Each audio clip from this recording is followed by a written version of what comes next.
बहुत समय की बात है। एक गांव में अक्षरा नाम की अनाथ लड़की रहती थी। अक्षरा बहुत ही मेहनती और स्वभाव से नेकदिल लड़की थी। घर का खर्चा चलाने के लिए वो गांव में ही जया नाम की औरत के यहाँ लहंगा सिलने का काम करती थी। अक्षरा पढ़ाई में बहुत ही होशियार थी।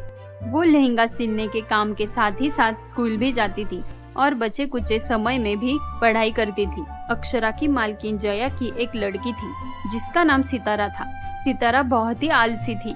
उसे कोई घर का काम करने बोलो तो मुंह बना के मना कर देती थी। सितारा बेटा, चलो उठ जाओ, सुबह हो गई। अरे क्या हुआ माँ, सुबह सुबह क्यों चिल्ला रही हो? सोने दो ना। बेटी 10 बजने आए हैं, स्कूल के लिए देरी हो जाएगी। बेटी उठो, चलो जल्दी उठो। सितारा मुंह बना के उठती है और नहाने चली जाती है। तभी वहाँ अक्षरा तैयार होकर आती है। अरे बेटा, तुम तैयार भी हो गई? हाँ आंटी जी, मैं जल्दी उठकर तैयार हो गई। और हाँ, कल जो आपने लहंगे के ऑर्डर्स लिए थे ना, वो सारे लहंगे मैंने सिल के तैयार रखे हैं। अब मैं स्कूल जा रही हूँ। कितनी मेहनती लड़की है ये, बिन माँ बाप के होकर भी कितनी मेहनत करती है। और एक मेरी बेटी है, कुछ भी कैसे भी कहूँ, सोने के अलावा कुछ नहीं आता इसे। तभी वहाँ सितारा आ जाती है। क्या हुआ माँ, आप किससे बात कर रही हो? अभी अक्षरा आई थी।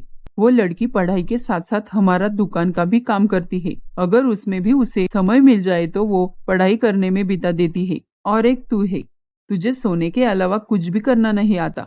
कुछ सीख उससे। क्या मैं उस गरीब अक्षरा के बच्चे से सीखूं?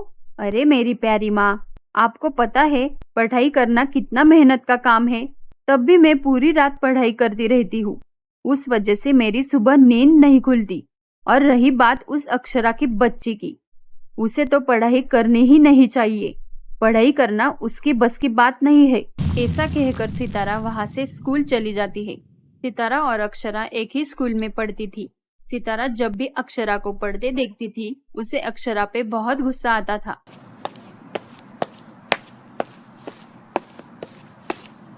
अरे ओ लड़की, पढ़ाई लिखाई करना तुम जैसे गरीब का काम नहीं है। और हाँ, मेरी माँ के सामने ज्यादा होशियार होने का नाटक ना कर।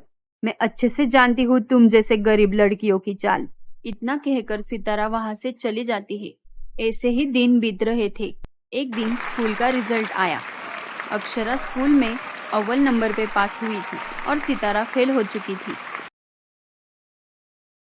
आंटी जी, देखो मेरा रिजल्ट, मैं पूरे स्कूल में फर्स्ट आई हूँ। अरे वाह अक्षरा, ये तो बहुत ही खुशी की बात है। ऐसे ही आगे बढ़ते रहो बेटा। उसके बाद अक्षरा वहाँ से निकल जाती है। थोड़ी देर बाद सितारा भी अपना रिजल्ट लेके आती है। रिजल्ट देखकर जया बहुत ही गुस्सा हो जाती है। शर्म नहीं आती तुझे? जरा देख अक्षरा को, पूरा दिन दुकान में काम करके पढ़ाई करती है, फिर भी पूरे स्कूल में फर्स्ट आई है। और तू फेल होके आई है। तू तो कल बोल रही थी पूरे रात पढ़ाई करती है, तू तो फेल कैसे हो गई? मम्मी, मैं सच में पढ़ाई करती हूँ। अब मेरे अच्छे नंबर नहीं आए तो मैं क्या करूँ? बदतमीज लड़की, फेल होके आई है और मुझसे जबान लड़ा रही है।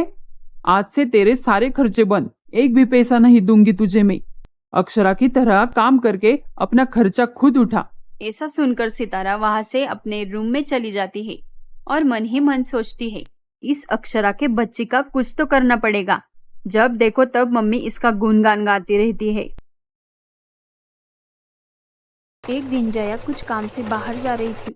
वो अक्षरा के पास जाती है और उससे कहती है, अक्षरा, मैं काम से बाहर जा रही हूँ, तू दुकान का ख्याल रखना, मैं थोड़ी ही देर में आती हूँ। ठीक है आंटी जी। थोड़ी देर बाद अक्षरा का काम हो जाता है और वो खाना खाने घर चली जाती है। तभी सितारा मौका देखकर दुकान में आ जाती है और आग लगा देती है। शाम को जब जया दुकान आती है तब वो देखती है दुकान जलकर खाक हो चुका था। हाय रे, ये मेरे दुकान को क्या हो गया? मम्मी, ये सब अक्षरा ने किया है। मैंने उसे रोकने की बहुत कोशिश की पर वो नहीं मानी और दुकान को आग लगा दी। अब घर जाके आराम फरमा रही है महारानी। जया और सितारा अक्षरा के पास आ जाती है। आंटी जी, आप यहाँ? तूने मेरे दुकान को आग लगाने की हिम्मत कैसे की? मैंने तुझे अपने बेटी की तरह समझा और तुमने क्या किया? मेरे दुकान को जला दिया। आंटी, ये आप क्या कह रही हो? मैंने कुछ भी नहीं किया। नहीं मम्मी, मैंने खुद देखा, इसने ही दुकान को आग लगाई है। तुम जैसी बेशरम लड़की मैंने आज तक नहीं देखी। निकल जाओ मेरे घर से, और आज से मेरे दुकान में अपना गंदा मुंह लेके कभी मत आना। निकल जाओ। ये सुनकर अक्षरा वहाँ से रोते हुए चली जाती है। रोते रोते वो जंगल पहुँच जाती है और एक पेड़ के नीचे बैठ जाती है। थोड़ी ही देर में बहुत जोर से बारिश शुरू हो जाती है। तभी पेड़ से एक तोता नीचे गिर जाता है। बारिश तो बहुत जोर से चल रही है, अगर मैंने इसे नहीं बचाया तो ये मर जाएगा। फिर अक्षरा उस तोते को उठाकर अपने पास रखती है। थोड़ी देर में बारिश रुक जाती है, लेकिन तभी वो तोता बोलने लगता है।